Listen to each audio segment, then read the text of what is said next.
Welcome to League of Lit, where we discuss books, adaptations, and anything else we wish to talk about and tie it back to lit, because we can. We can. Because that's exactly how this works. We decide we can do it, so we do it. We do what we want. Welcome to our podcast.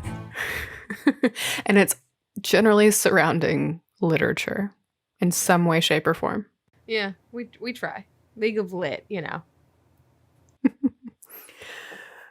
But let's see. What can we say to lead into what we're talking about today that actually, has to do? We're talking about the second published book in a series we've already started talking about. This is true. There you go. That was helpful. Yeah. Except it's not the second book in the series chronologically. No. If that helps you figure it out, or if it makes it harder for you to figure out, you're welcome. We're talking about Prince Caspian from the Chronicles of Narnia, which originally, when it was published on October 15th in 1951, was titled Prince Caspian, The Return to Narnia. Because they returned to... Yeah, it makes sense. Because it was originally the second book published. Yes, it is not a good title, though. It's not a good title. Prince Caspian, a much better title. Yeah, it's short and concise and tells you that we are getting introduced to a new character. There's going to be a prince, and his name is going to be Caspian. This is true. You don't need anything else. Real quick, it is a truth universally acknowledged that we are not a spoiler-free podcast, so beware. Of all the things. Of all the things. Okay. All right. So we talked about The Lion, the Witch, and the Wardrobe not that long ago. This book takes place a year in England after The Lion, the Witch, and the Wardrobe, after Peter, Susan, Edmund, and Lucy Pevensey have returned to England. But it is 1,300 years in Narnia because that is how time works. Time is an illusion. Well, time moves faster in Narnia because, it can't be a fantastical world and it happen at the same rate that our world does. Absolutely not. I don't know of a single fantasy world that works that way. No, they're all slightly. Time is some weird wibbly wobbly timey-wimey thing. I never even watched Doctor Who. How did I just come up with that? I've watched Doctor Who. That is very true. It's but wibbly wobbly timey-wimey stuff. Yes. Yeah, I love that came out of my mouth. I've just seen maybe 3 episodes of Doctor Who in her entire life. You just made a lot of Whovians very happy, though, so. You're welcome. So, this book, they get whisked back to Narnia and end up on a beach near a ruined castle, which they then determine is Cair Paravel, which is where they lived when they were kings and queens of Narnia. They're still technically kings and queens of Narnia. Yes, the whole concept of being a king and queen, I don't remember. I want to say it's mentioned in The Lion, the Witch, and the Wardrobe, but it's mentioned multiple times throughout the whole series. Once a king and queen in Narnia, always a king and queen in Narnia. Mm-hmm. So, and there they discover the treasure vault, which is where they find Peter's sword and shield, Susan's bow and arrows, and Lucy's dagger and her bottle of magical cordial. Susan's horn is missing from the gifts that Father Christmas gave, which Edmund didn't receive any because he wasn't there when the gifts were given. Being naughty. He was with the White Witch, contemplating his life choices. And eating Turkish delight. This literally, my roommate and I were having a conversation about how I was doing this today. He was like, you know what I don't understand about The Lion, the Witch, and the Wardrobe? I was like, what? He was like, why you would trade anything for Turkish delight? It's disgusting. It's a question a lot of us have. I was like, it's disgusting. But Edmund loves it so much. So the horn is missing, and at that point you sort of get the interpretation that somebody has used the horn, and therefore that's why they're back. You don't get that? I mean, I felt that way about it. I know that I feel that way now, but that's because I've read the series multiple times and I know that that's what it is. I don't know what 3rd grade me thought the first time she read them. But I don't, it's that's one of the things where I don't remember because the the other thing I don't remember about when I like initially read this series was if I read it in chronological order or publication order. So while they're at these ruins, they run into a dwarf, which we are not really Trumpkin. sure. We don't, but I don't know that I don't remember that we know that that's what his name is until a little bit later. I don't think we do know that that's what his Because, name is. yeah, it's like, I think it's while we're getting the story that he tells to the Pevensies of, like, of why he's there and the fact that he is a servant of Caspian the 10th. This is our first mention of Prince Caspian. But like he literally goes in and tells the whole story of how it is of everything that happens before the Pevensies actually enter in Narnia this go round. So in a way it's a flashback, even though the adaptations take that chunk that we're getting told about everything that leads up to the Pevensies being in Narnia before they actually enter in Narnia, which I don't think is a bad choice. It's just interesting that that's how it goes, because that's not how it is in the book, but there are some liberties that work that way. Yeah, because he tells us about how the Telemarines conquered Narnia. And it's now ruled by King Miraz and his wife, whose name is long, and I didn't write the whole thing down. So Queen P is what I wrote. The thing is I don't ever remember hearing the name when I read the book. So when I was looking at cast lists, I was very confused. I was like, how did they decide what her name was? I had to have been in the book somewhere. It just didn't. It wasn't important enough to stick in my brain. Yeah, I think that's why I wrote Queen P when I was like going back through it all again. I was like, oh, that's not important. We learn that King Miraz usurped the throne by killing his brother, Caspian's father. We have a Hamlet situation in a way. Oh my god, shocking. Somebody referencing Hamlet. Except there was no marrying the dead king's wife in this situation. Yeah. No, we don't know. It's just the killing of brothers. Yeah. Shakespeare would be proud. Love that journey for him. So Miraz tolerated Caspian, the young Caspian, for as long as he had to until he had his own heir. Because at that point, he's like, cool, I can get rid of this one, and then my child will be heir, and we will continue the line. Mm-hmm. And because of that, Prince Caspian had to escape the castle before he could be murdered, with the aid of his tutor, Dr. Cornelius. Yes. Who gave him Susan's horn and has taught him the lore of old Narnia. Right. Well, and I think it's important to mention that like Caspian had already been exposed to the lore of Narnia before Dr. Cornelius entered his life because of a nurse that had tended to Caspian when he was a kid. And because of hearing that those stories are being given to his nephew, Miraz was like, yeah, no, we don't want any of that crap. That's all false from his perspective.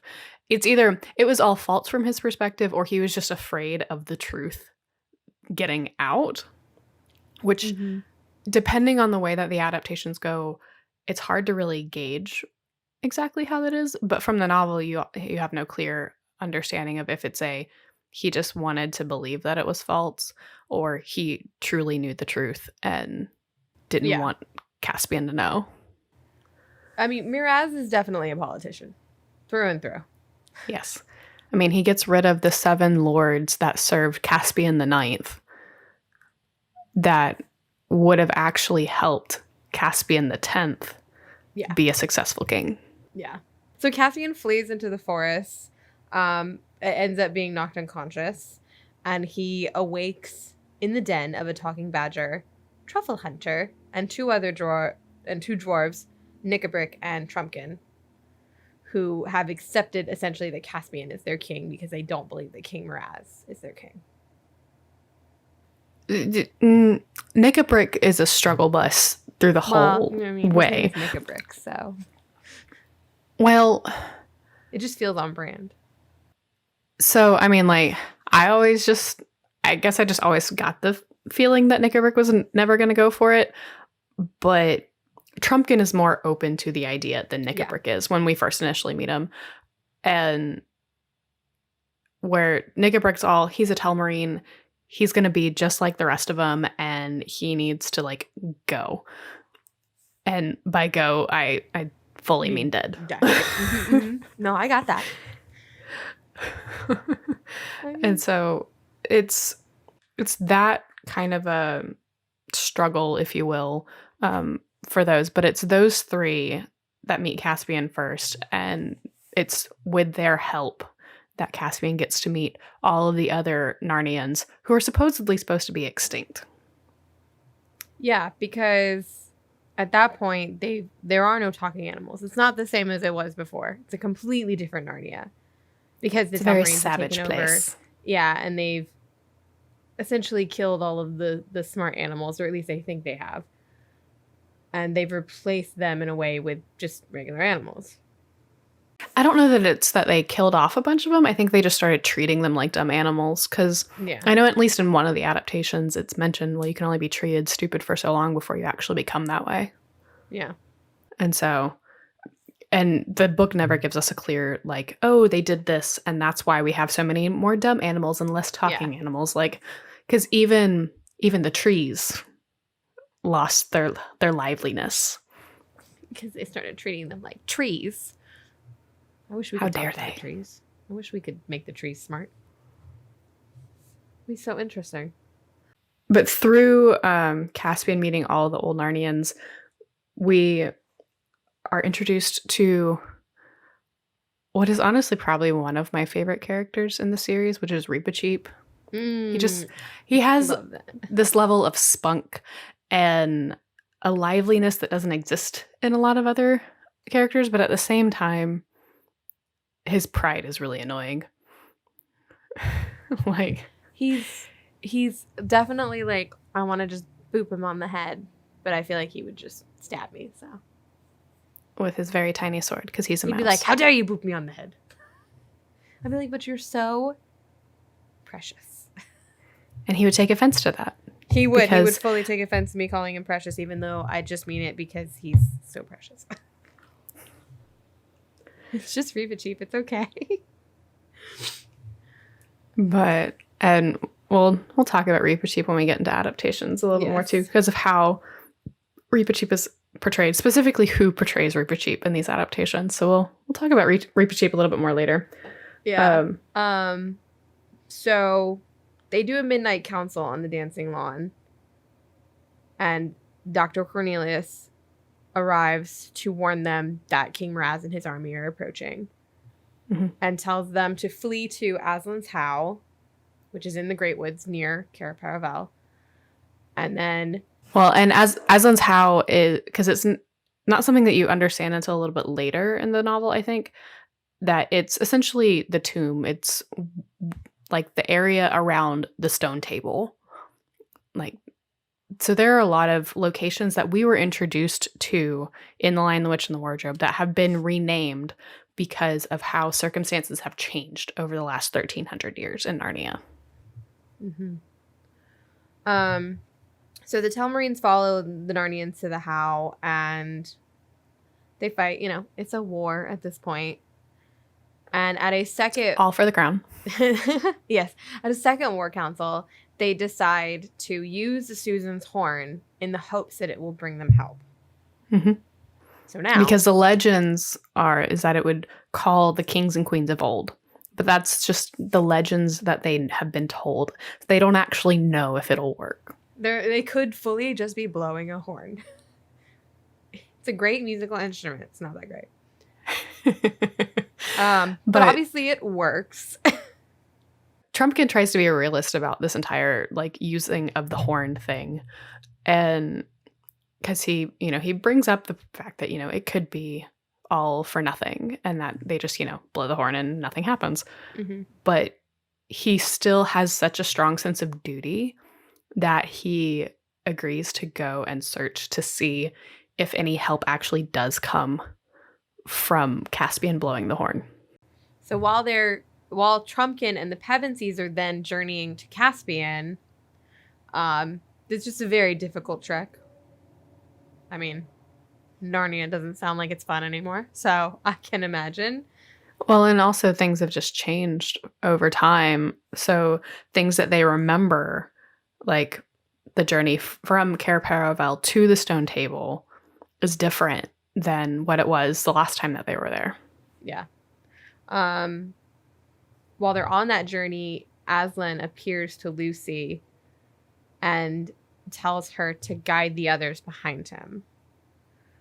And he sends Peter, Edmund, and Trumpkin ahead to the How to deal with some treachery. Ooh. Well, so, and the thing about Aslan appearing to Lucy is he only appears to Lucy. None of the others can see him. So this is an exercise in faith. And while Lucy goes and tells them, like, look, it's Aslan, like, Aslan is here, and he's asking us to follow him, like, that impacts how they get to Aslan's How. Mm-hmm. Because the others don't believe Lucy. Edmund tries to stand up for Lucy because he knows the last time he looked really darn stupid. So he's trying to not repeat history. And he tries, but fails because, you still have 3 other people who also have to agree because Peter decides, we'll stick it to a vote. And so because the vote fails and they don't follow Lucy, who's saying we should follow Aslan, they almost die because they run into some of Miraz's men. Are we shocked? So they go back and decide to go to the way that Aslan showed Lucy to take them. And they end up making things safer. Well, you should always but there's also the women. There's also a level of, like, Lucy does ask at one point, ask Aslan what would have happened if they had, and he won't tell her. Because that's just, a kind of a running theme throughout Narnia, is you never actually get to find out what would have happened had you made the other choice.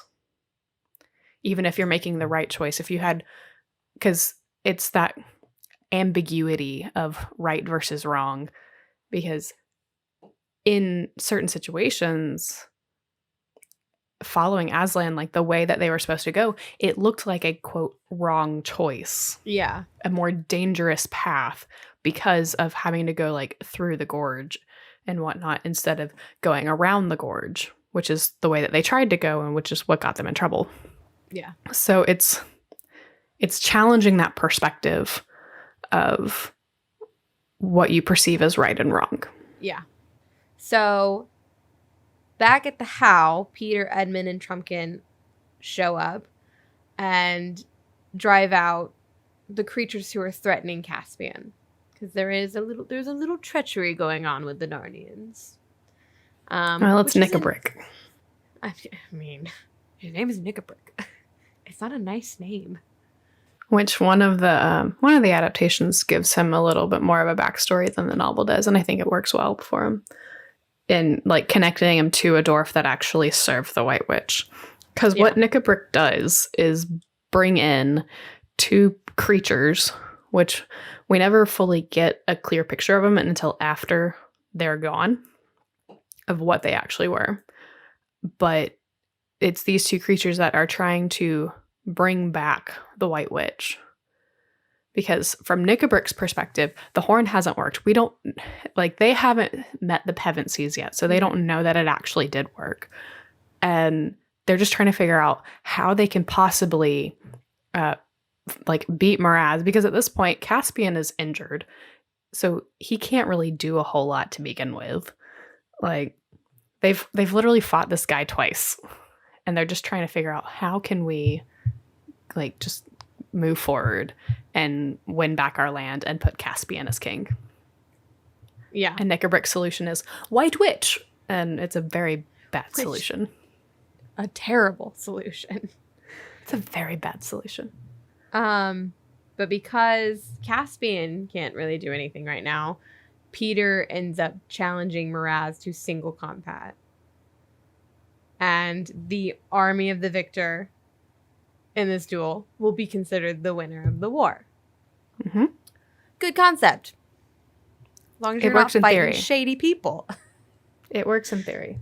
It works in theory as long as you're not fighting shady people. And Miraz is 100% shady. Yes. And his friends, his advisors, also shady people. When Edmund brings the challenge to Miraz, we get a little bit of insight to the advisors for Miraz and how they are plotting to pull a Caesar, if you will. Yeah. And they fully want to stab Miraz in the back. So we have Brutus being honorable men here. I just had a... You were talking about stabbing him, and I just thought of Mean Girls. You should just totally stab Caesar! I don't know. I haven't seen that movie in a really long time, but that's where If only this were the Ides of March. We're about a month too late on that. Yeah, unfortunately. Glozell and Caspian, I believe is how you say his name, are the two advisors who have decided that no matter the outcome, they's gonna stab this man. Yeah, Miraz is done. So when he loses the fight with Peter, they decide to stab him and declare then that the Narnians have cheated and stabbed him in the back while he was down. And then they're in command of the Telemarine army at that point. So they tell the Telemarine army to attack. Well, we all know how this goes. At some point, Aslan's going to jump out and do something cool. Well, the thing is he doesn't necessarily jump out and do something cool in this situation. Aslan takes a little bit more of a backseat in this novel. Yeah. And it's literally, you get to see how his relationship with Lucy grows. Another thing that we haven't really talked about, because this novel sets up for something that happens much later in the series, specifically with Susan. And it just shows the level of struggle that she has with believing in Aslan. And I think one of the adaptations handles this really well, and just like by giving her line was, "I was just getting used to being back in England," because it goes back to that whole logical side of Susan that we see in The Lion, the Witch, and the Wardrobe. And so getting to see her struggle with that, it sets up for something that happens much, much later in the series, and we'll talk about it when we get to it. But I would say the seeds are planted for that later event here. But Lucy, Susan, and Aslan have gone to wake up the trees. They've gone to get the dryads and the naiads. And Bacchus. This is the one thing that's really interesting about Narnia. Just the way that Lewis created this entire world is, it's not we just have like things from Greek mythology or Roman mythology or whatever mythology he felt like pulling from. Man literally pulled from every single kind of mythology and really legend he could. Yeah. But Bacchus is such an interesting choice. It is. So for those that may not be aware of who Bacchus is, he is essentially Dionysus in some form of mythology. So he's the god of wine, the god of parties. I've even heard somebody refer to him as the god of fraternities. I mean, Dionysus would totally have been in a fraternity. He would have literally created his own fraternity. He'd be like, I don't like any of these other fraternities, and make my own. But it's so interesting that is one of the things that's brought forth to face the Telemarines. I mean, wine is always useful. I don't know. I'm going to assume that that Aslan just really thinks that wine is very useful and partying is important. I don't know. I can't figure it out. I don't know. I mean, it works because of the help from the dryads, the naiads, and Bacchus. the Narnians win. Yes. But I just think it's so interesting that Bacchus makes an appearance in this book. I guess C.S. Lewis had a little soft spot for Bacchus. I guess. I don't know. Who knows? So yes, essentially bringing the woods to life helps send the Telemarines fleeing, and they end up finding that they're trapped at the Great River, where their bridge has been destroyed by Bacchus. Mm-hmm. Useful, partying, destroying bridges. So the Telemarines, I don't know. Some people party hard. So the Telemarines surrender, and Aslan gives them a choice of staying in Narnia with Caspian then as their king, or returning to Earth, which is where they're originally from. And it's the end of the story. So one person volunteers to go through the magic door to Earth.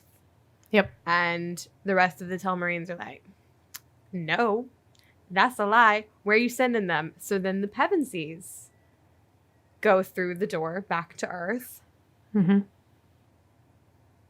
To reassure the Telemarines. And it's here that you find that Peter and Susan are now too old to return to Narnia. Yep. And they're back at the railway station, and it's been probably about 15 seconds. So time is an illusion. You're welcome. That it is. So yeah, that's the whole book.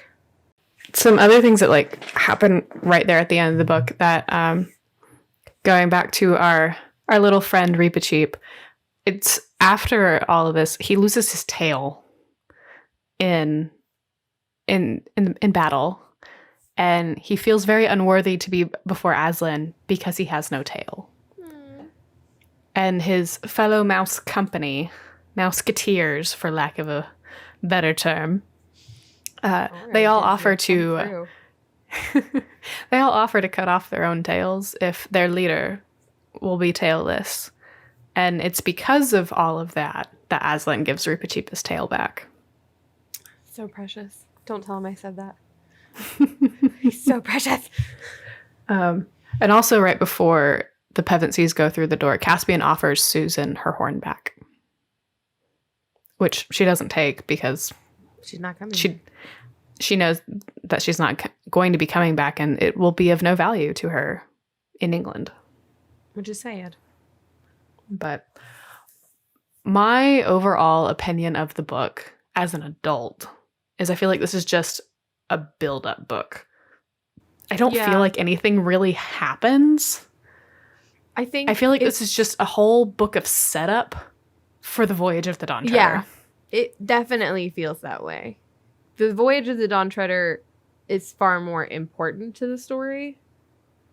And I feel like all this book did was introduce you to Caspian, because they were like, well, we can't just introduce him at the beginning of Voyage of the Dawn Treader. That wouldn't make sense. Right. They were like, we got to give you a little bit of backstory for why this guy's here. Well, and it also establishes the relationship that Edmund and Lucy already have with Caspian. Yeah. So, which, helps bridge that. And then there's also that one little thing where it sets up that plot point for Susan as to why the thing that happens near the end of the series happens. Yeah. Because we need that.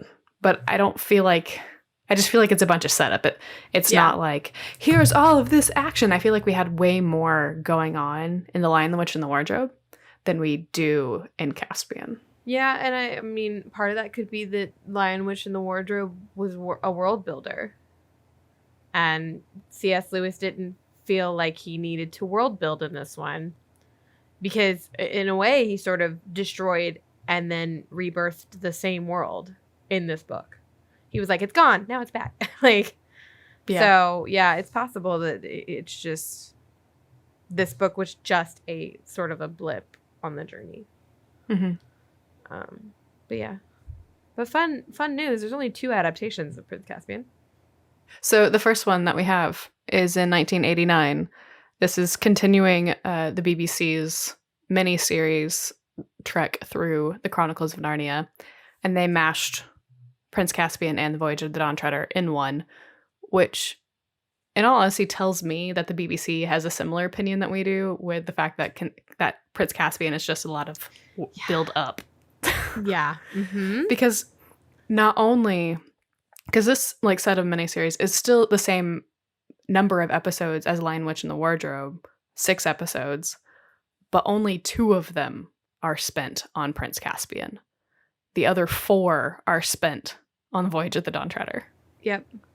Which we're not talking about today, so we're not going to talk about the other 4. We'll just talk about the first 2. So some things to note about it. The director changed from The Lion, the Witch, and the Wardrobe to this one.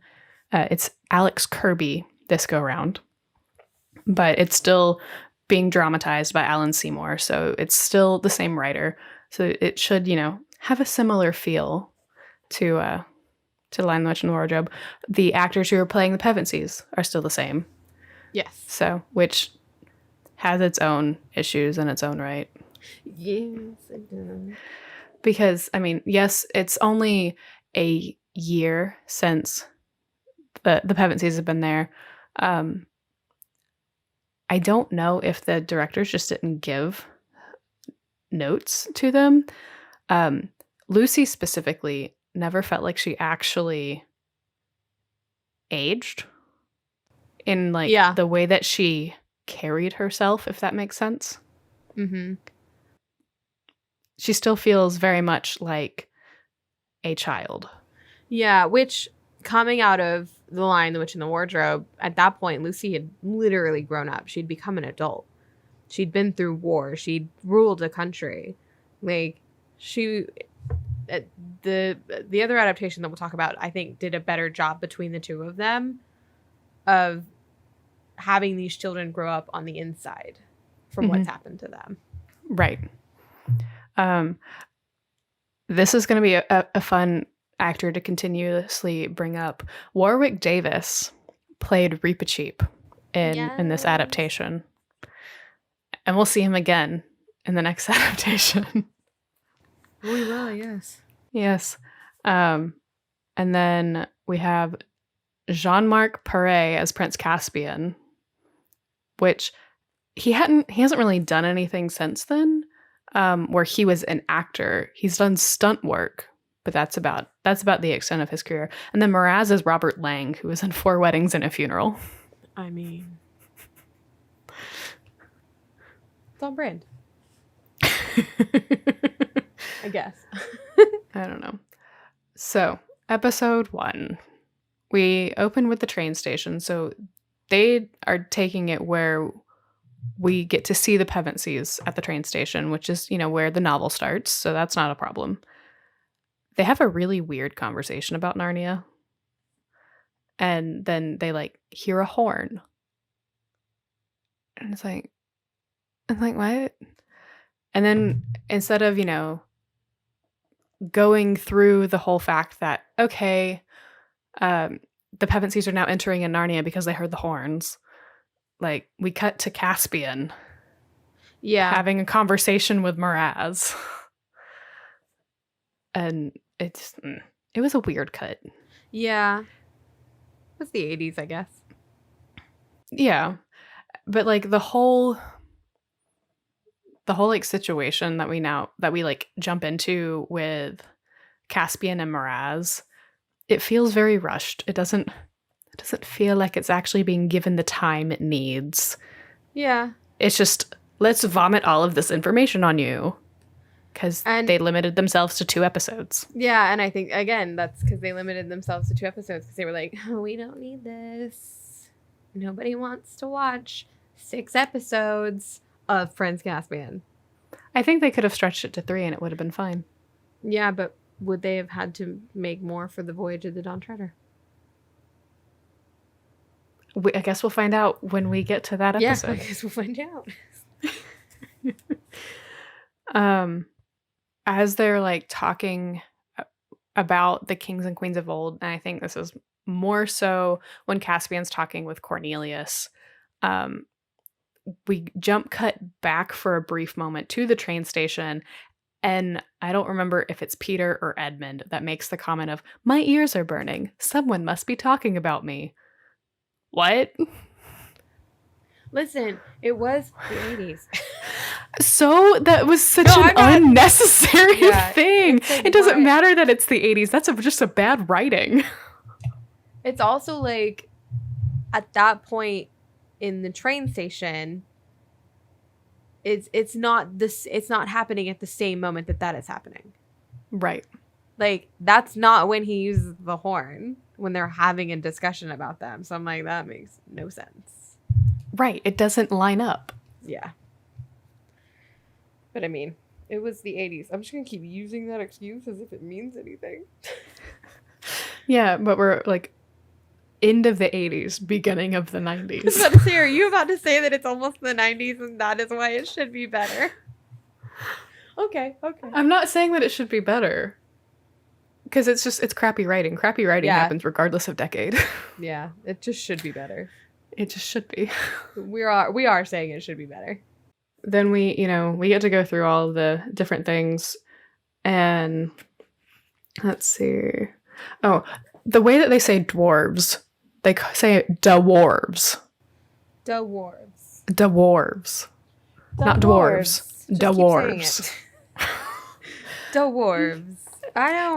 I mean, who was the diction coach on this set? I wasn't there. I don't know how to help you. No, I wasn't even born. It's, I guess people like look at fantasy sometimes and they feel like they can sort of make it their own in different ways. And I'm like, did y'all like really desperately try to make dwarves your own? They're dwarves. Just call them dwarves. I feel like it's along the same lines of how, when you read anything in the King James Bible, instead of it being blessed, it's blessed. I feel like it's along those lines. Like, it doesn't change the spelling of it. It's just how you pronounce it. It's blessed. Let's all move on. I just feel like it's the same kind of concept, but it just sounded so weird because it was the only word. That they were like, we're going to do this one completely different. Right. Like, imagine if they'd done it with all the animals. Mouse. I feel like they should have if they like you isolate the dwarves. Ooh, a leon instead of a lion. We're just gonna sit here and figure it out now.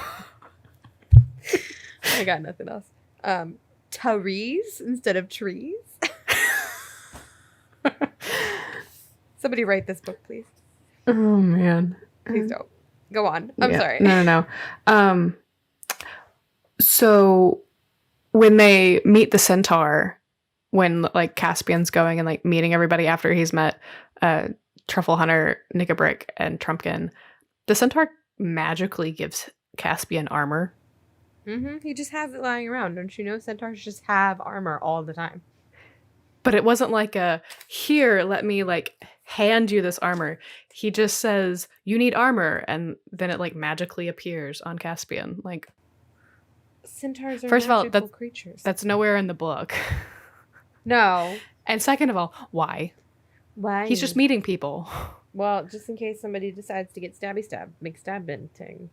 I mean, but they have a fight on the way to the How, which, happens in the book. When the Pevensies, we now jump back to the Pevensies, and when they actually like enter in Narnia, they have a legit out-of-body experience. And this makes no sense in entering Narnia. They literally like stand up and they're little like ghost versions of themselves while their real versions are still sitting on the bench on the platform. I mean, it was the 80s. I'll give you that one. That's a very like old school method of like sort of mimicking the out of body experience. I feel like they were trying to make things more magical because I know that they dropped the ball with Lucy entering the wardrobe. Yeah. Oh my In god. The Lion, the Witch, and the Wardrobe. If you listen to our last C.S. Lewis podcast, you can hear us talk about that there. Always Winter, episode 8. But yeah, I feel like that's probably what they were trying to do, is make up for the lack, because, you know, it's been a couple years since they made that one, so technology's advanced a little bit. Yeah. But it was, I don't know, it still felt very weird. It's like, what are they doing? Are they dead? Have you killed them? That didn't happen in the book. That was my first thought anyways. You're like, did they completely rewrite these? Yeah. When Trumpkin meets the Pevensies, he laughs at them. Well, I mean, there is sort of that thing where they're like, you know, we're these people. Right. And it's not like the book tells us exactly, like, this is how Trumpkin reacted to being told, other than the fact that, like, he doesn't believe that they are the kings and queens because they're literally children. But that's where the challenges come from, to where they prove to Trumpkin that they are who they say they are, because no one could do what they can do at their age. Yeah. But it's just, I find it weird that he laughs at them. It just felt weird. We've already established that the writing in this is not great. At all. But. So sorry to whoever wrote this. Alan Seymour. Good effort, Alan. I give you an E for effort. It's when Lucy sees Aslan that we actually see Lucy be really whiny about the fact that no one wants to listen to her. And that's where it's in that moment that I feel like they're not aging Lucy forward, they're aging her backwards, which does not help Lucy at all, considering she is the strongest in the faith, if you will. Yeah. And it does them no favors. And that's more of an actor thing, and it could have been a director thing, because I doubt it was written that way for her to be whiny about it. Yeah, it's like, if she was going to do it that way, somebody needed to look at her and be like, don't do it that way. Don't do it that way. Yeah. And nobody did. Nobody did. So, mistakes were made. Very much. So, but that's all of episode 1. Like, all of that happens in episode 1. It's very exciting 2 episodes. And then the second episode is them continuing to get to Caspian. And then we have the whole Knickabrick thing. Then the Pevensies meet Caspian. The challenge is issued. And I don't know that we ever talked about when we were talking about the book, but, like, Miraz is actually encouraged to refuse the challenge, but it's his advisors literally trying to rile him up so that he will. And it's a weird, like, somewhat reverse psychology thing. Yeah, it's because they want him gone. And so their thought process is, get him real angry. He will do this thing. This child will beat him. Is what they think is going to happen anyways. Is what they think is going to happen, because they obviously have a lot of faith in the idea that Peter is still good at being king of Narnia. Despite the fact that it's been a year for him and 1300 for everybody else. Yeah. The only note that I really have about the challenge between Peter and Miraz is that Miraz seems to be murdered in private. It doesn't feel as public as it actually is. Yeah. Which, I mean, technically he is murdered in private because he's just, like, silently stabbed in the back. But it's done in an open area to where someone could have seen it. But I don't know. And just in this adaptation, it feels like it's done in a closed private area. Yeah, like they went into a room and murdered him. Yes.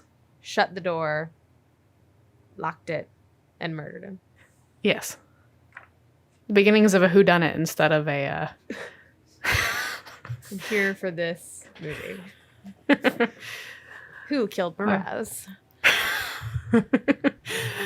Will it Man. be Prince Caspian, his vengeful nephew? I have just written this movie in my head. There we go. Go on.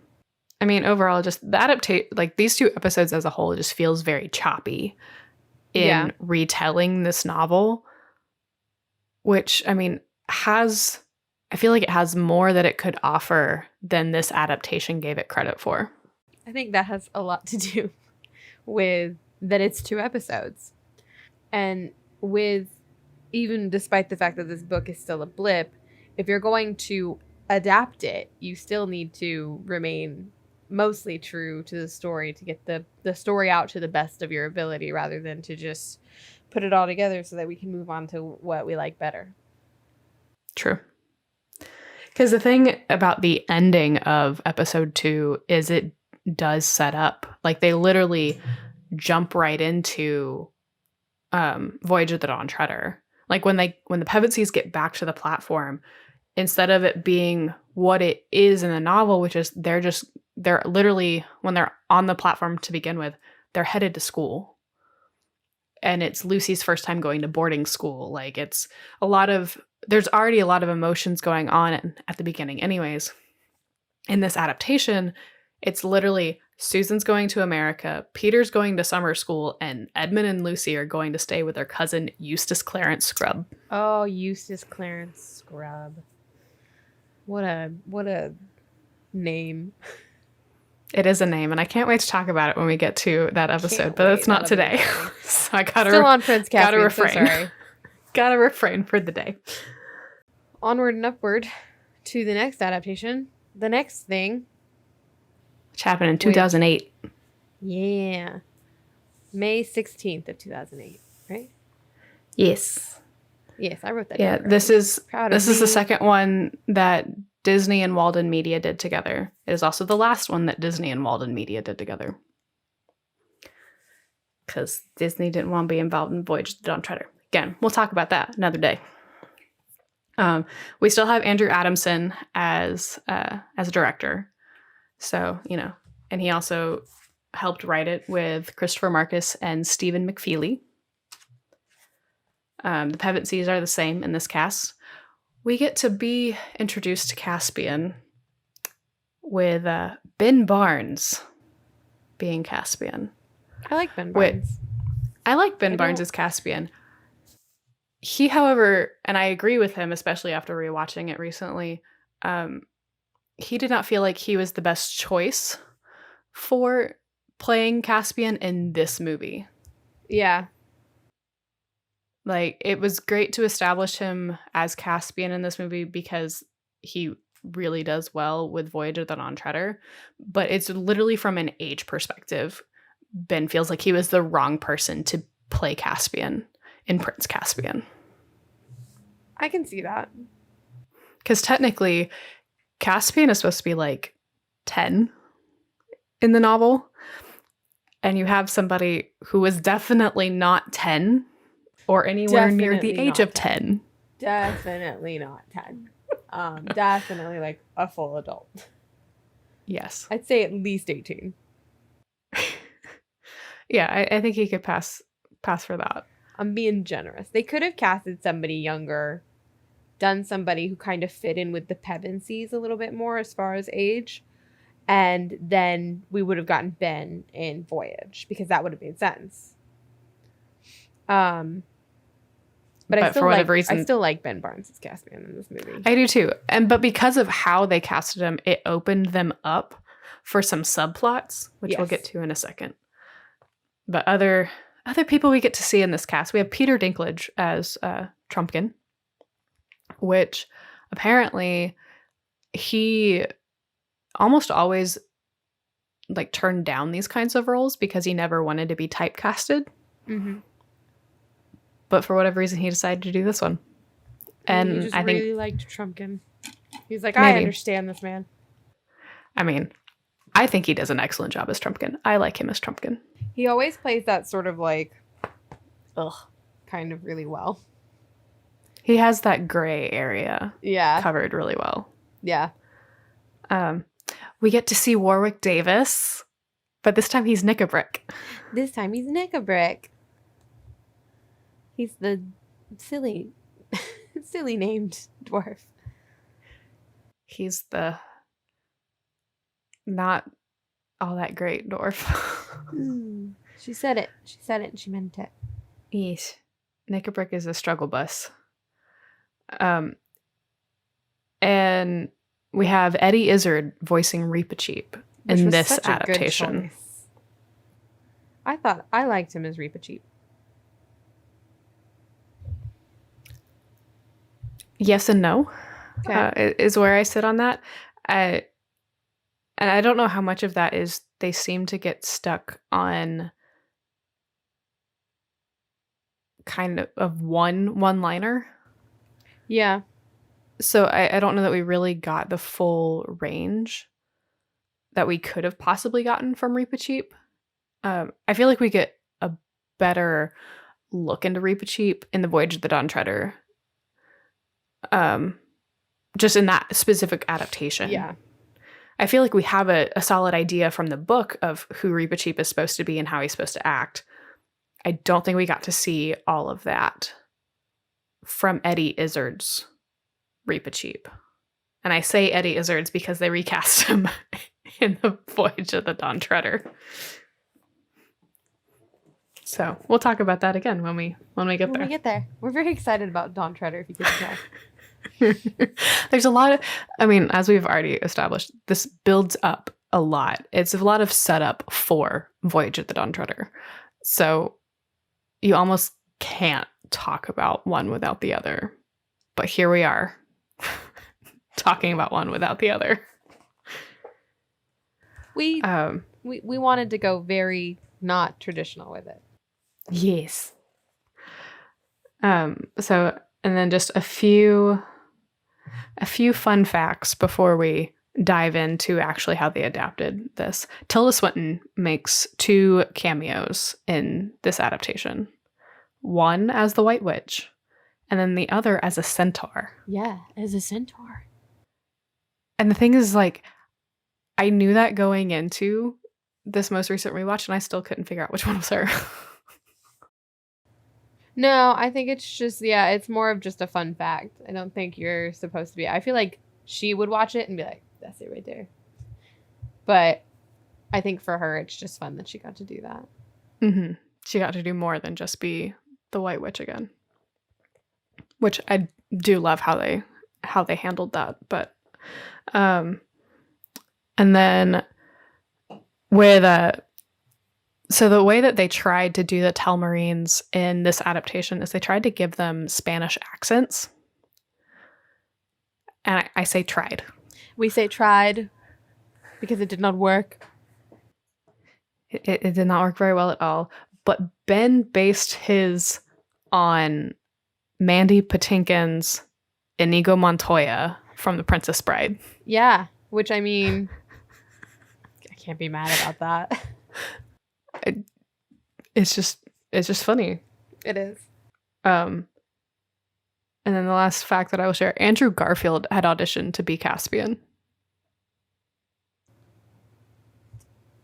I'm gonna keep my thoughts on that to myself.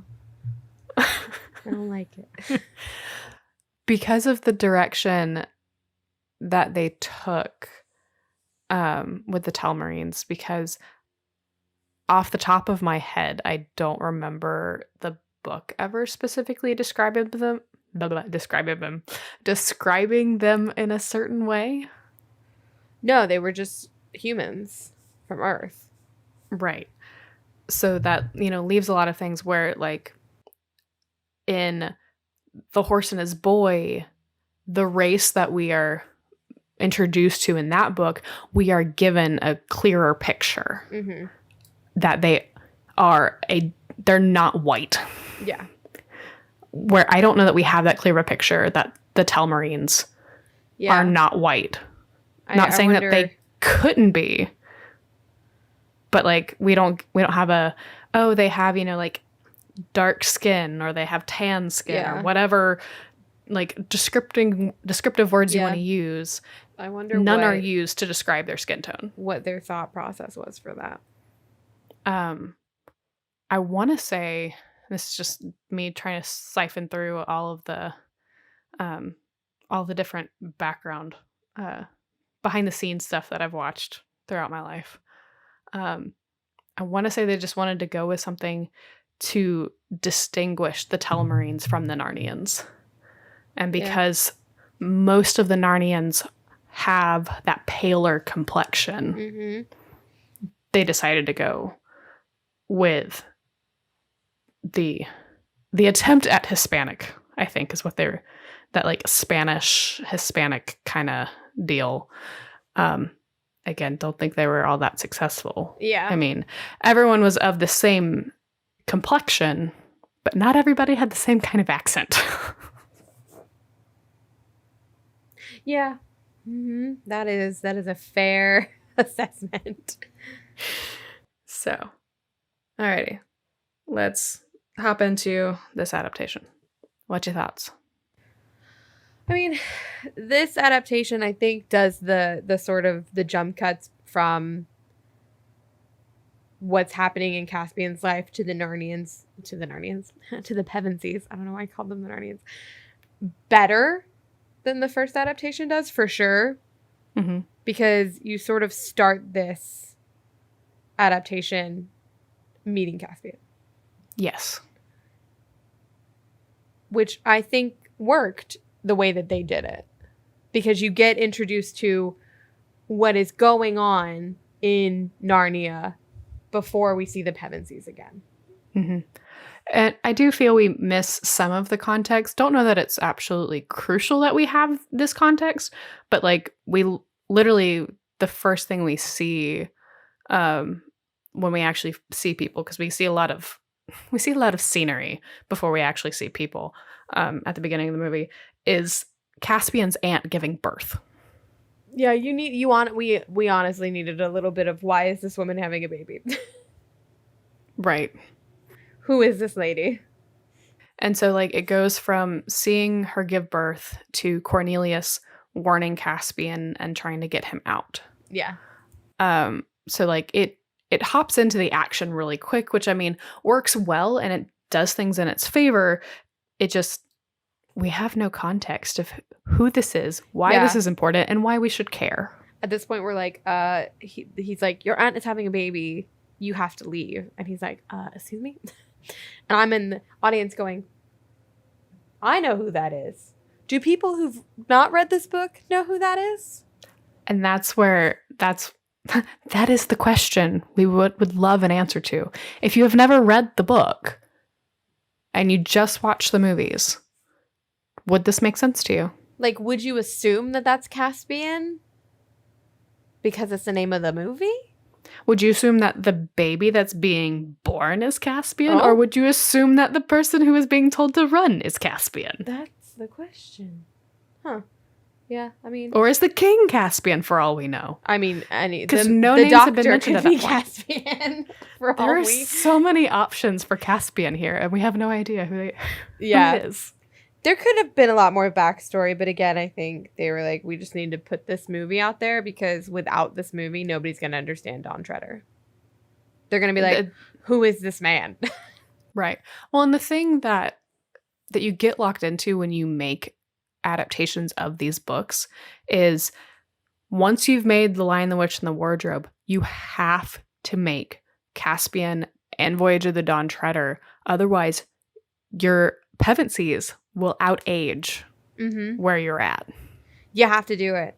And you have to do it quickly. So you have to do it in that order. So there's no opportunity. Like once you've made that one, you have to make those two following it. So you don't have that choice to make The Horse and His Boy, which happens like while the Pevensies are kings and queens. Like you can't go back and decide to do The Magician's Nephew because now you've, done the one that everyone says is their favorite. Like, it's just the way that it runs. Like, they were on a time crunch because the actors grow very quickly because that's how humans work. Yeah. Truly. I mean, even between Lion, Witch, and the Wardrobe and then watching, obviously we're not talking about it, but Don Treader, there's a huge difference between um, Georgie, Mhm. Georgie. Georgie Henley, who plays Lucy in the first movie and the last movie that she plays in. Like a huge difference. And it's only a couple of years. Exactly. And during filming Caspian, she had to have fake teeth put in because she kept losing her baby teeth on set. Because she was growing up. Because that's how that works. Exactly. And I want to say it was either in The Lion, the Witch, and the Wardrobe, or it could have been Caspian, where they were struggling with costuming Skander, who plays Edmund, because he was also growing. Yeah. Like, where, like, Anna Popplewell and William Moseley, they're already nearing that age, if hadn't already hit that age of, like, they're kind of done growing. Yeah. At that point, if you weren't going to grow, you weren't going to grow. So the way that they go from, like, they literally whisk Caspian out and he's on the run, like,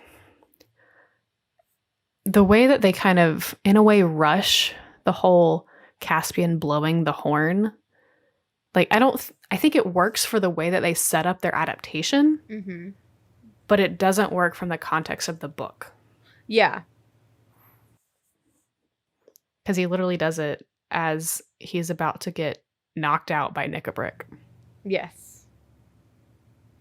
I think it eliminates the need for more story with Caspian before we go on to the Pevensies. Because I think at that point, they realized that people would come to see these movies were expecting to see the Pevensies again. And if we had continued to do what we were doing, we were going to wait even longer. True. And they were like, we don't want to do that. Blow the horn. Which I like the way that they transition from that.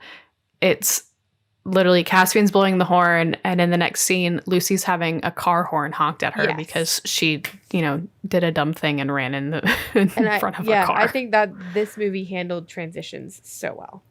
Yes. Yes, absolutely. Which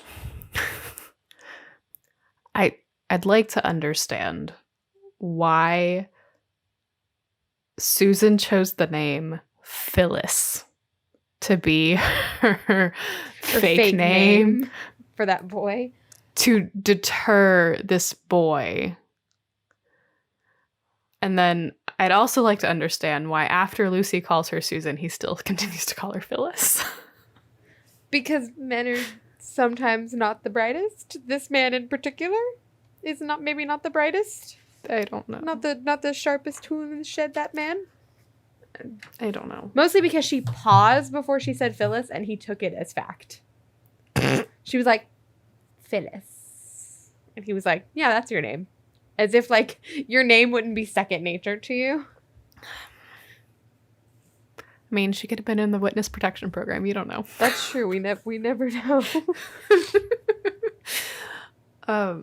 So I think it's interesting that this adaptation chooses to have mostly Peter, but Edmund also gets in on the action as well, of Peter having a fight with other students in the train station. Yeah.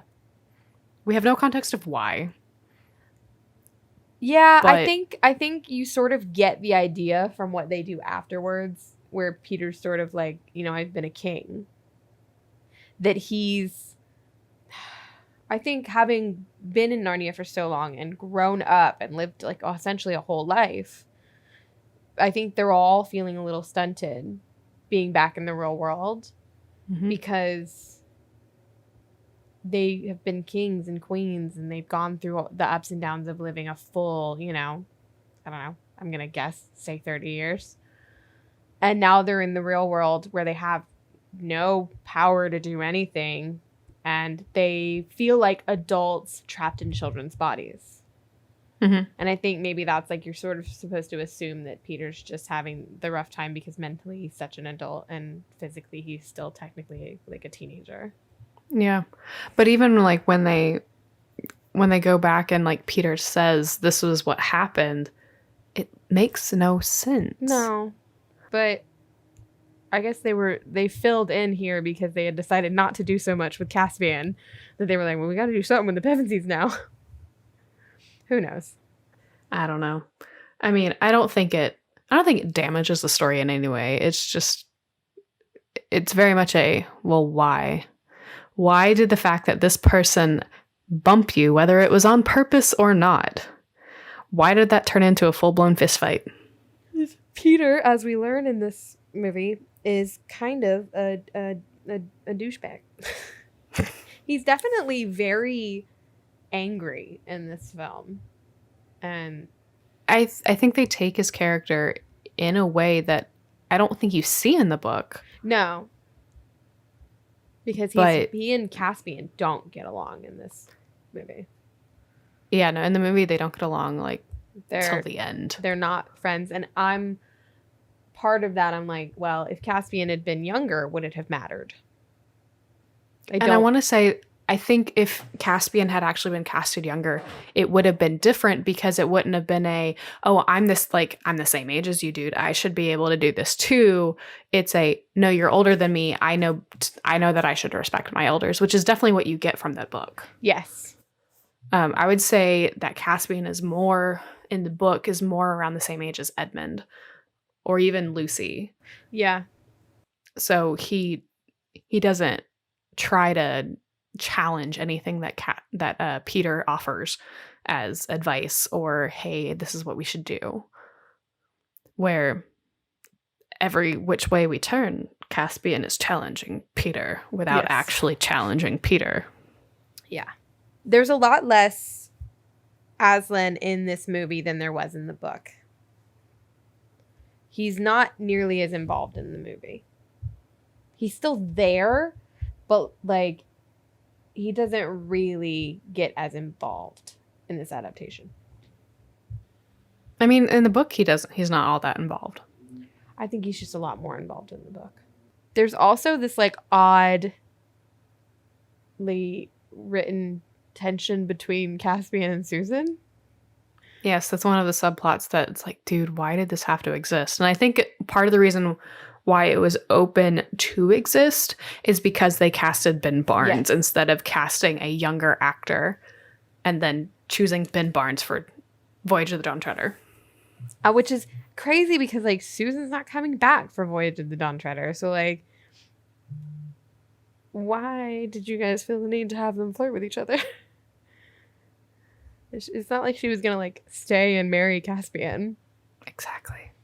I don't know. That was just, I was like, this feels aggressive and too much. There are so many lines that it's like, why? Just why? Like when he tries to offer her horn back, she's like, keep it. You might need to call me again. And then Lucy repeats it. You might need to call me again? Because it's like... And it's like literally the way that she says it, like, that is literally how I feel about this whole subplot. Because, like, technically speaking, you could say that line one way and it would not be flirtatious. But, like, she says that line and it's flirtatious and you're like, what is wrong with you? We all know you're not coming back. He's not going to call. Well, at that point, we didn't know. If you'd never read the books, had no idea. But for those of us that read the books, it's like, what's the point of this? What is the point of this weird flirtation thing? I feel like it's just Disney trying to add romance where romance has no purpose existing. I'm like, yeah. And I'm like, man, if they had casted him younger, would they have tried to make him flirt with Lucy? I don't know. Oh, we'll never know. I don't know. And there's a line that that is said, and I didn't write who said it. I want to say it was Truffle Hunter that said it. It's early on when it's just Nickabrick, Truffle Hunter, and Caspian. Where I want to say it's Truffle Hunter that says, "You're meant to save us," which is nowhere in the book, has no foundation from the book for that. Yeah. So why do we have this line here in the book, like in the movie?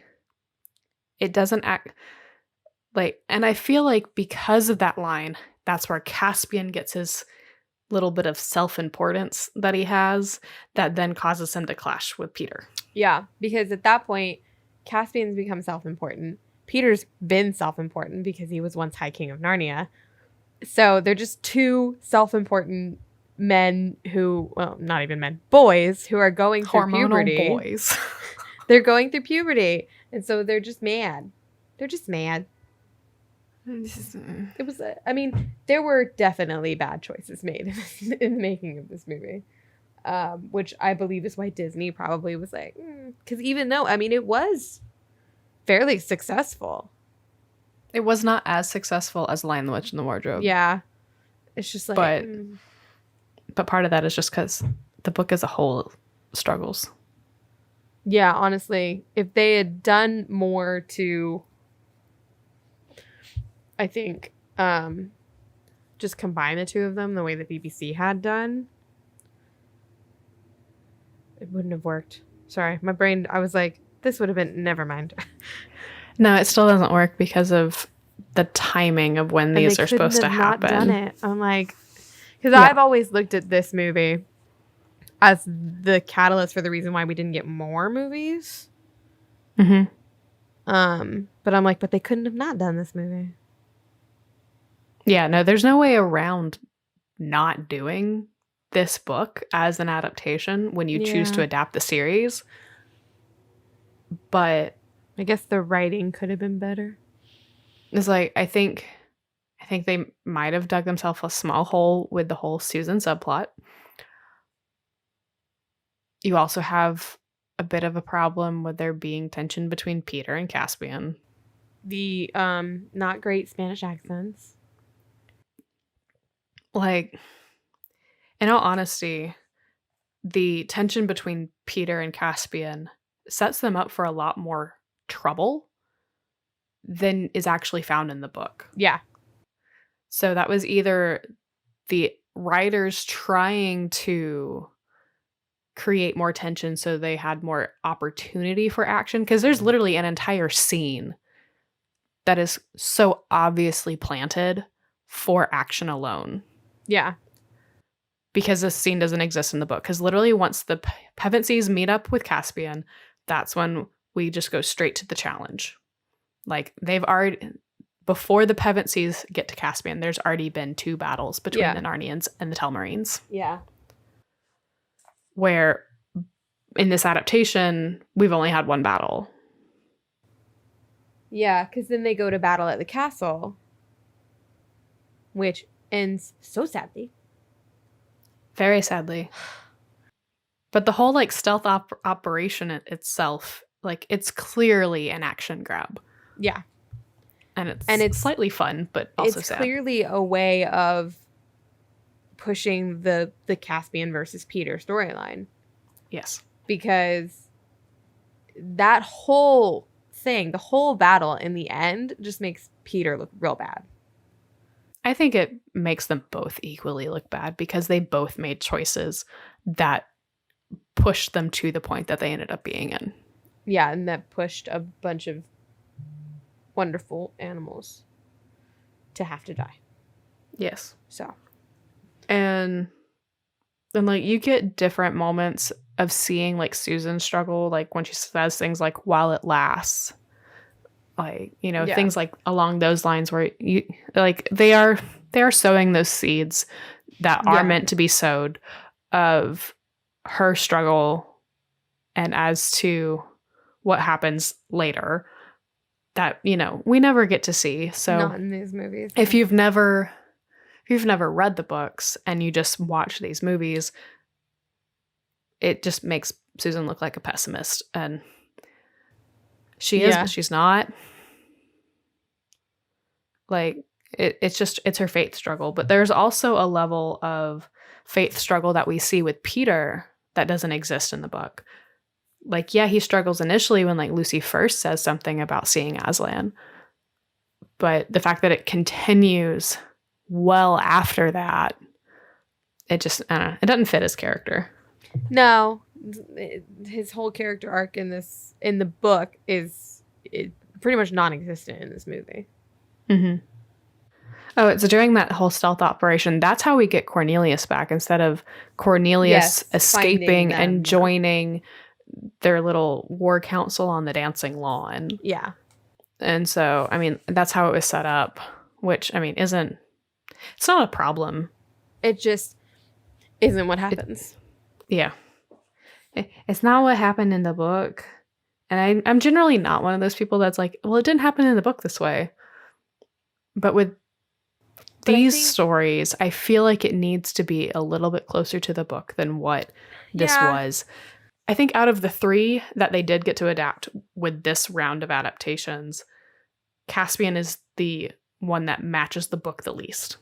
Yeah, for sure. And it is because Caspian, I think, is the less plot heavy of the 3 of them. And so they felt the need to action grab so much. I mean, even the first shots of the movie are very action grabbed. Yes. And so when they added this second battle that, yes, there was a second battle in the book, but it's not the way that this one happened. I just think that they set themselves up to fail because they felt the need to action grab so hard instead of just choosing to find better ways to actually be more on line with the book. Mm-hmm. No, I think you're true. Very true. And it's during that like stealth operation at the castle that I feel like we actually get to know a little bit more about Miraz, which, you know, that's a benefit in them going in that direction, is they were able to round out more of his character that we aren't aware of, even as an audience who's read the book. Mm-hmm. So, I mean, I think that's an interesting thing, because the other thing about this adaptation versus the 89 is the level of involvement that Caspian's aunt has. Yeah. Because in the 89, she is way more pompous and way more involved and pushy and just all these different things, where you actually see a level of fear that exists in the aunt in the 2008. And it just also feels like her sole purpose is just to, you know, have the baby and move on. Yeah, she like has the baby, moves on, is scared for her nephew, but also scared for her husband. And then that's the end of her character. Yeah.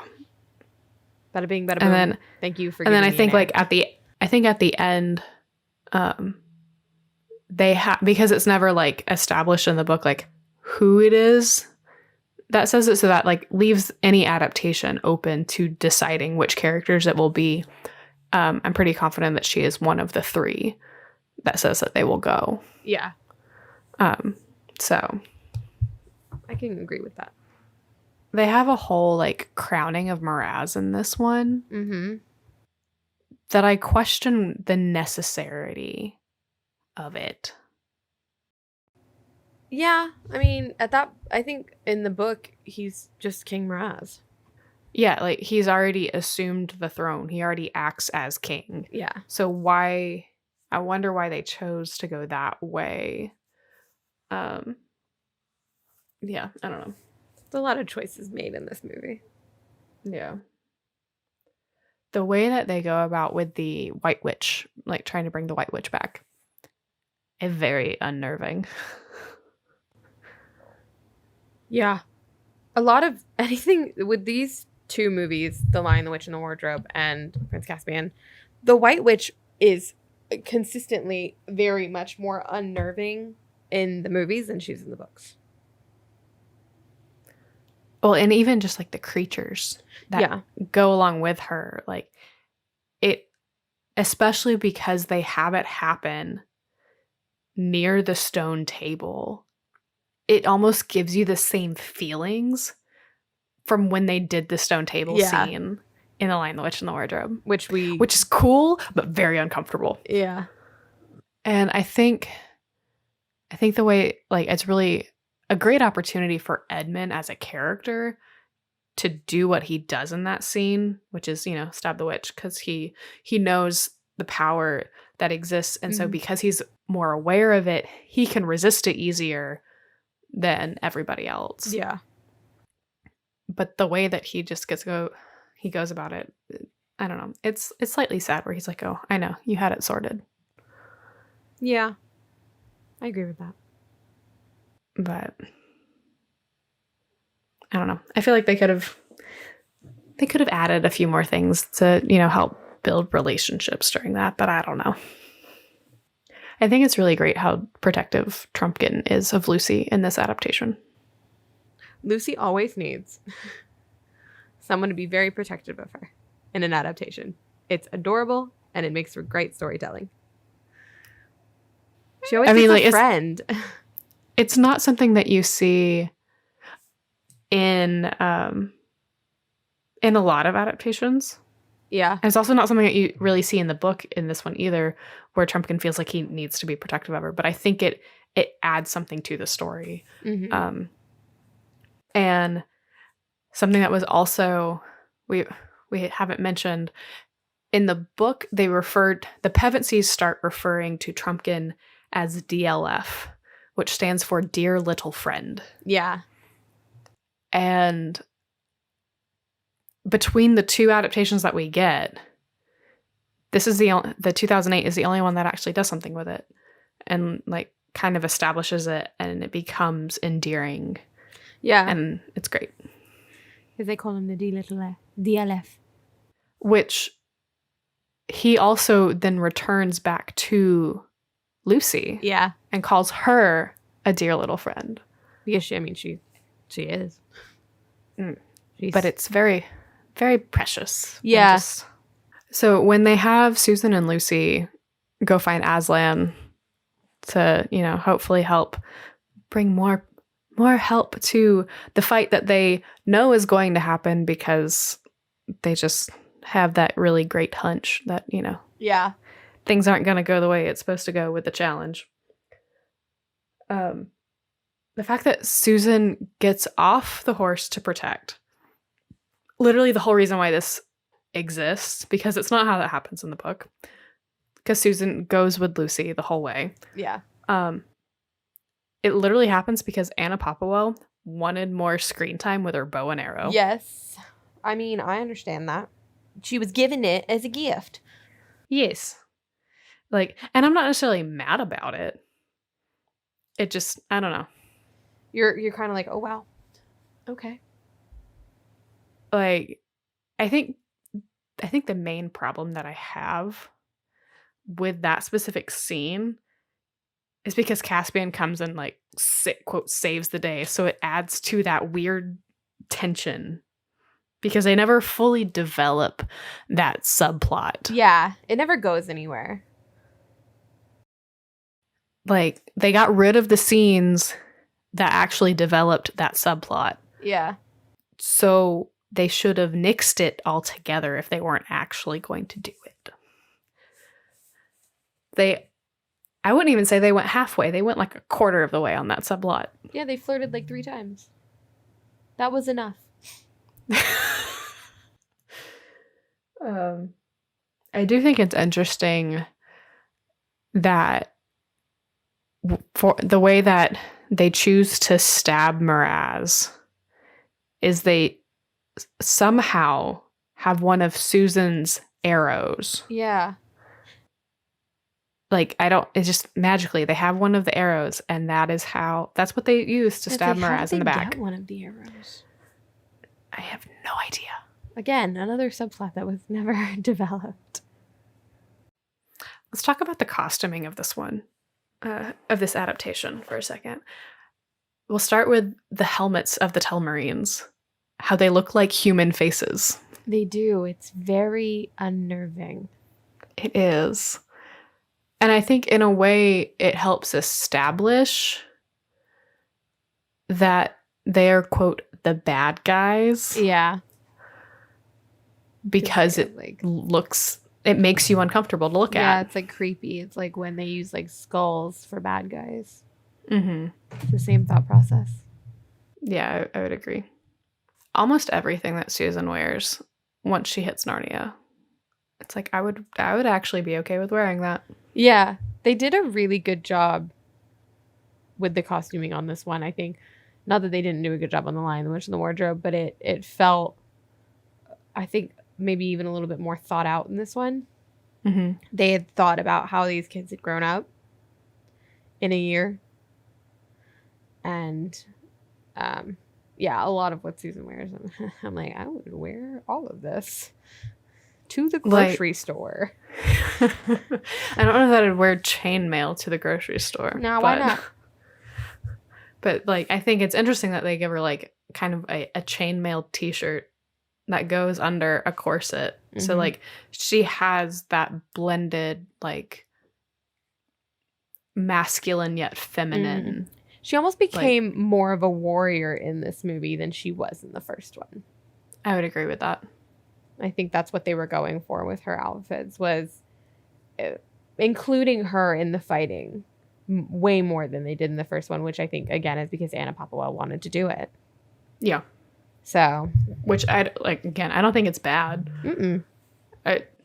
Because in a way it modernizes the story a little bit. Yeah.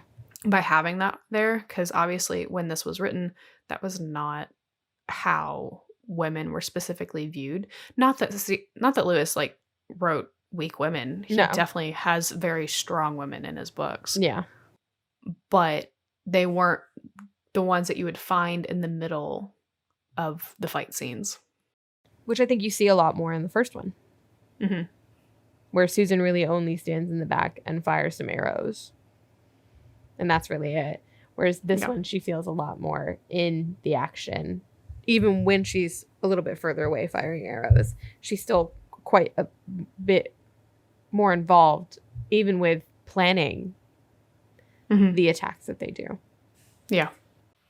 So when Lucy brings Aslan and the trees, which the whole like trees just getting in on the fight is interesting within itself, because they get upset, like they're told things. You momentarily get to see a face in the trees, before they like extend their roots and then like break all of the things. They're big mad. Trees are big mad. As they should be. When they reach the bridge at the river, it feels a little odd to me that just having Lucy standing there by herself with her dagger in hand would stop an entire army in their tracks. It is a very fanciful moment of what they would like to see happen. But like, those Telemarines were not going to stop seeing when they saw Lucy there. They're not scared of Lucy. No offense to Lucy, but like, they're not scared of her. They're not going to be scared of a 9-year-old girl. Yeah, no. Big no.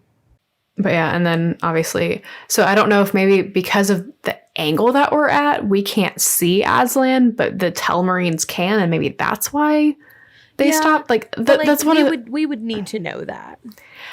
Right. And it's like, there are things that we as an audience don't know. Yeah. So it's like, that's the only thing I can think of, is maybe because of the angle that they were at on their horses, they could see Aslan, but yeah, I don't know. And I don't know if the river dude that breaks the bridge is meant to be Bacchus. I mean, I think realistically it would be meant to be Bacchus, but it doesn't come off as Bacchus. Yes. Like we have no context of who this river dude is, other than he has made himself very large and he has broken the bridge. Yeah. He's a big man. He's a big dude. But he's big watery dude. He's not quite Bacchus. Yeah. And it's after all of this that is when everybody, with the exception of Lucy, gets to see Aslan for the first time. Yeah.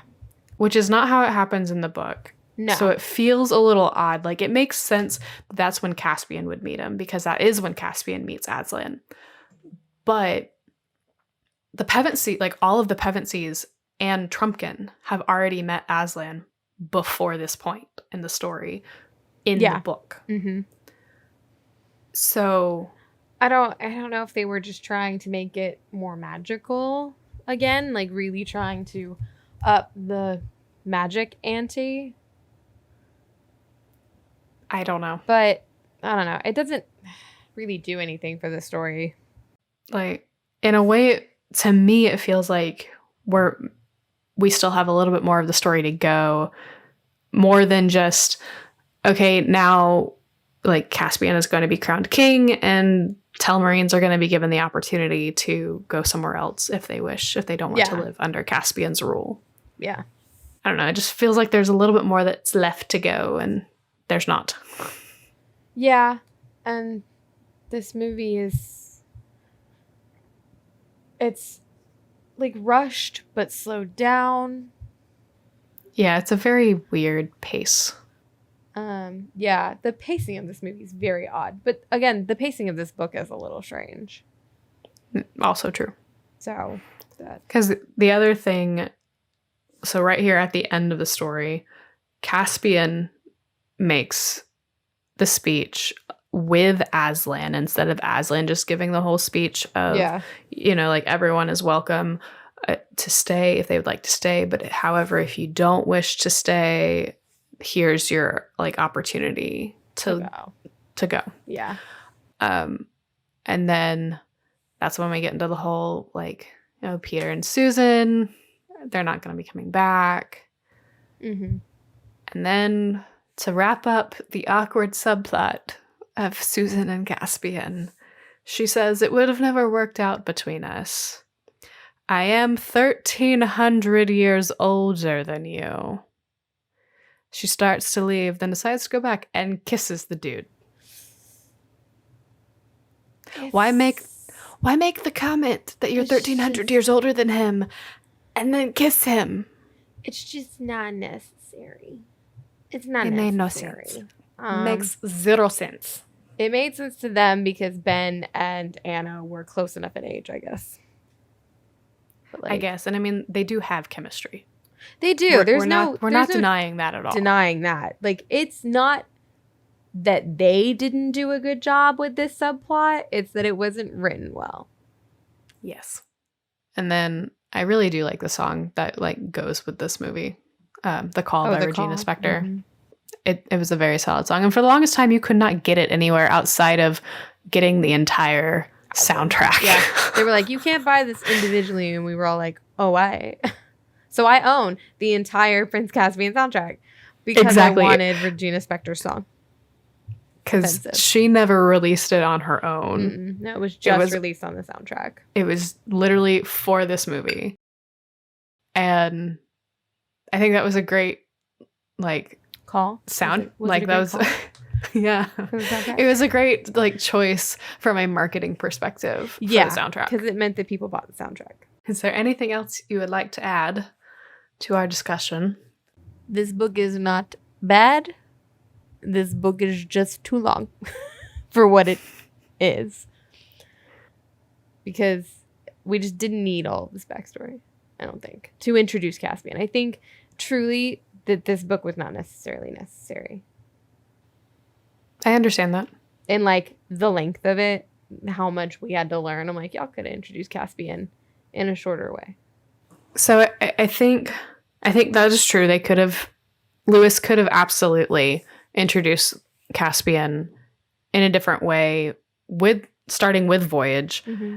But the things that we miss out by not having this book is more of a developmental choice for the Pevensies. Yeah. So, which is hard to push past when the title is Prince Caspian. Yeah. It feels like you're supposed to care more about Caspian than you are about the Pevensies because of the title. And truly, we're supposed to care a lot more about the Pevensies and the journeys that all four of them are going to go on from here, rather than Caspian, who will matter a lot more in Voyage.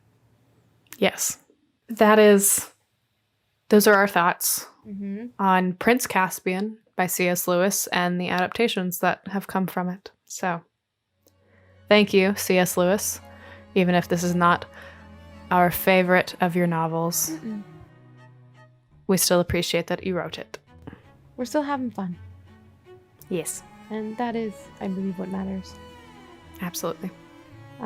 Thank you to anybody who took part in one of these adaptations.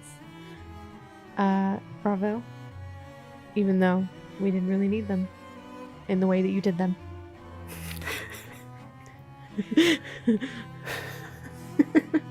I said it. You did. And always thank you to Zakaka for making our beautiful art. Because Yes. we like art. I don't know. And thank you to all of you guys for putting up with us for this whole episode. Yes. Thanks for tuning into League of Lit. If you have any suggestions for an episode, feel free to leave a comment on leagueoflit.tumblr.com